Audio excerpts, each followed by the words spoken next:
One of the interesting questions with psychedelics is what's real and what is a hallucination. And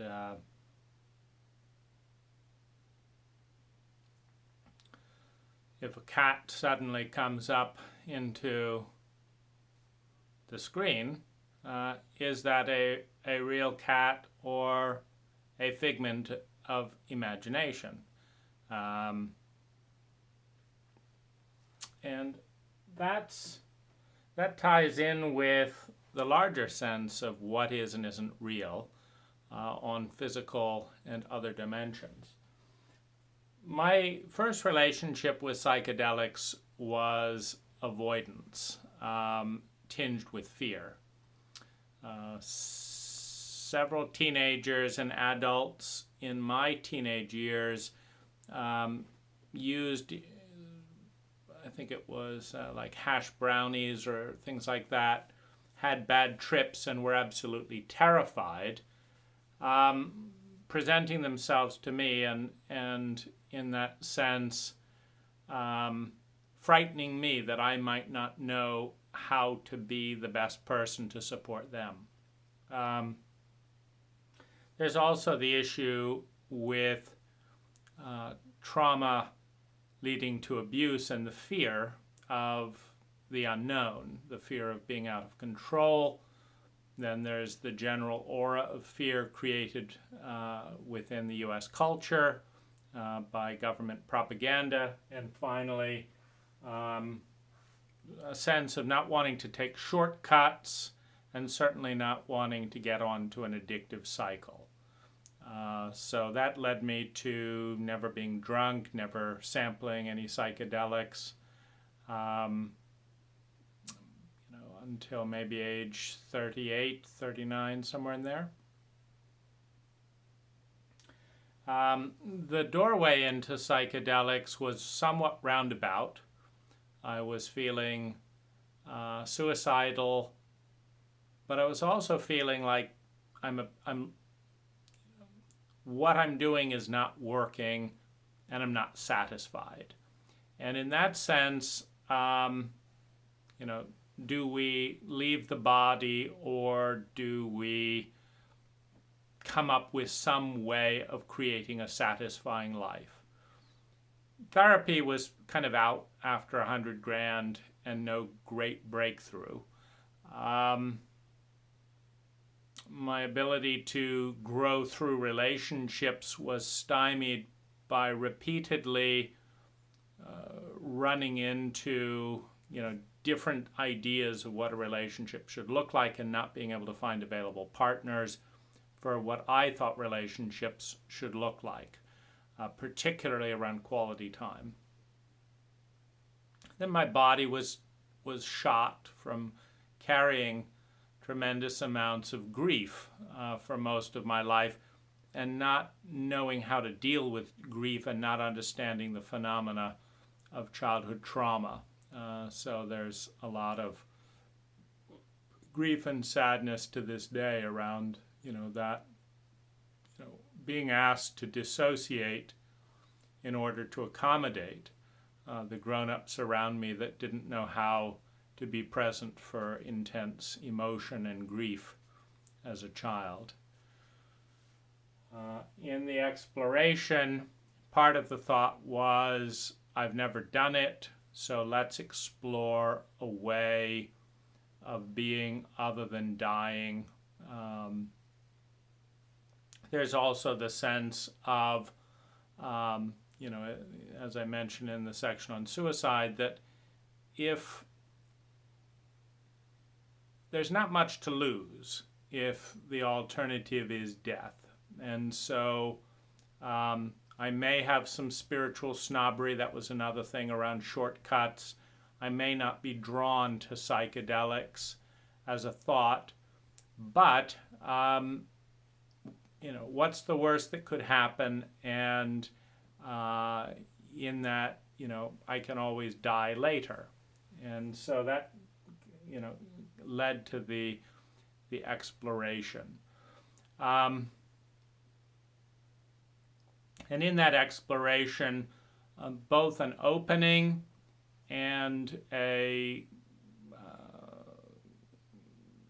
terrifying crash and burn for my ego in terms of just not knowing how to integrate and hold and respond to all of these various things, and still having a lot of child-like fear relating to much of the world emotionally. As a child, afraid of being punished, afraid of doing it wrong and being unloved, those being the deep-seated prisms and prisons of grief and trauma in childhood that had not found its way into therapy or in any of the relationships. Then the question is what to do from that childlike place, opening and blossoming into a larger sense of self. I want to emphasize the video series that I made on YouTube called Psychedelic Safety, because in that series I outline all of the different mistakes that I made and that seemed probable and that I learned later that I had made or that could be made in this terrain, because I think it's really important to prepare the human ego for something that transcends the limited zoom-in lens of a given cultural personality known as the ego, learning to connect with a larger sense of self. In the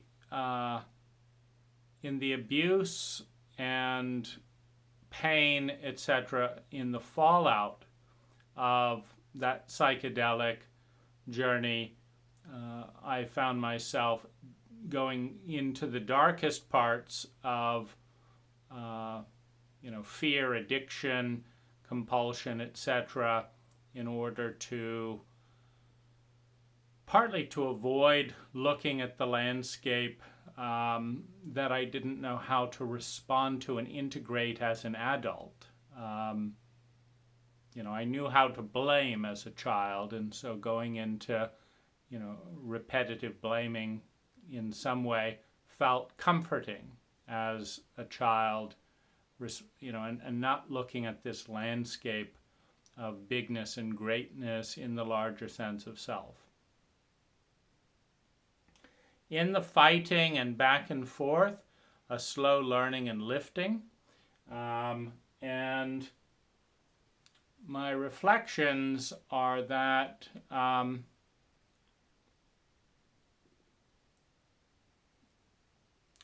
there is a great psychic wisdom, there is a great architecture of possibility that is dramatically obscured by the mask of the limited cultured self, the limited cultured ego identity.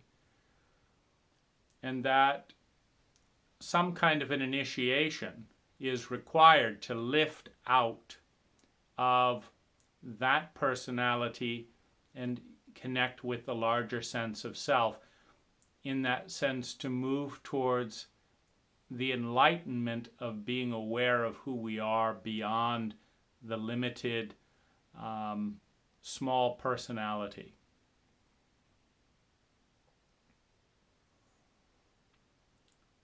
Those rituals of initiation and maturity can take place in drumming, in dancing, in celebration, in invocation. They can take place in the psychedelic experience. And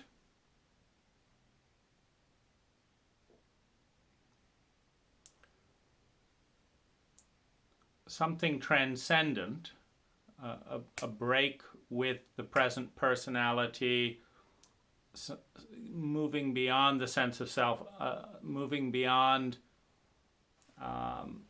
the fear of the limited ego identity, is part of maturing into an adult, and is missing to a great degree in many parts of our culture. The journeys into the wilderness as an initiation, the severing with the past and with the child as part of a tribal initiation, these things are not happening. And so the question is, how do we find ourself? And one possibility, I think, is the psychedelic voyage, the opening, the blossoming into something bigger, something more beautiful, that is deeply connected to who we are. In that sense, I would say that the direction of the psychedelic initiation opens up perhaps 70% of an energy vortice or a possibility field of what's possible in this lifetime then would be opened within the limited scope of the ego. And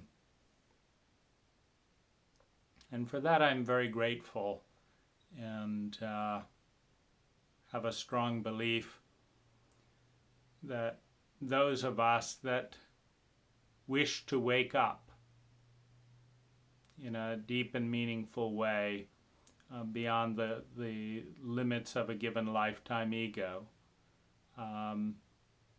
the psychedelic flowering, the blossoming, is a doorway for that.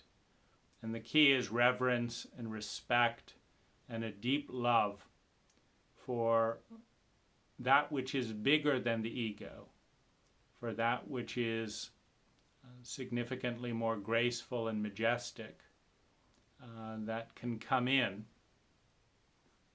I think one of the biggest things is how to prepare a home for that, how to prepare the humility in the personality, the graciousness in the personality to usher that part of who we are into our lives, and how to make a connection to a certain extent, or have a relationship between what by comparison feels very small, very tight, very fear-based, very controlling. And that's a journey that I continue to this day.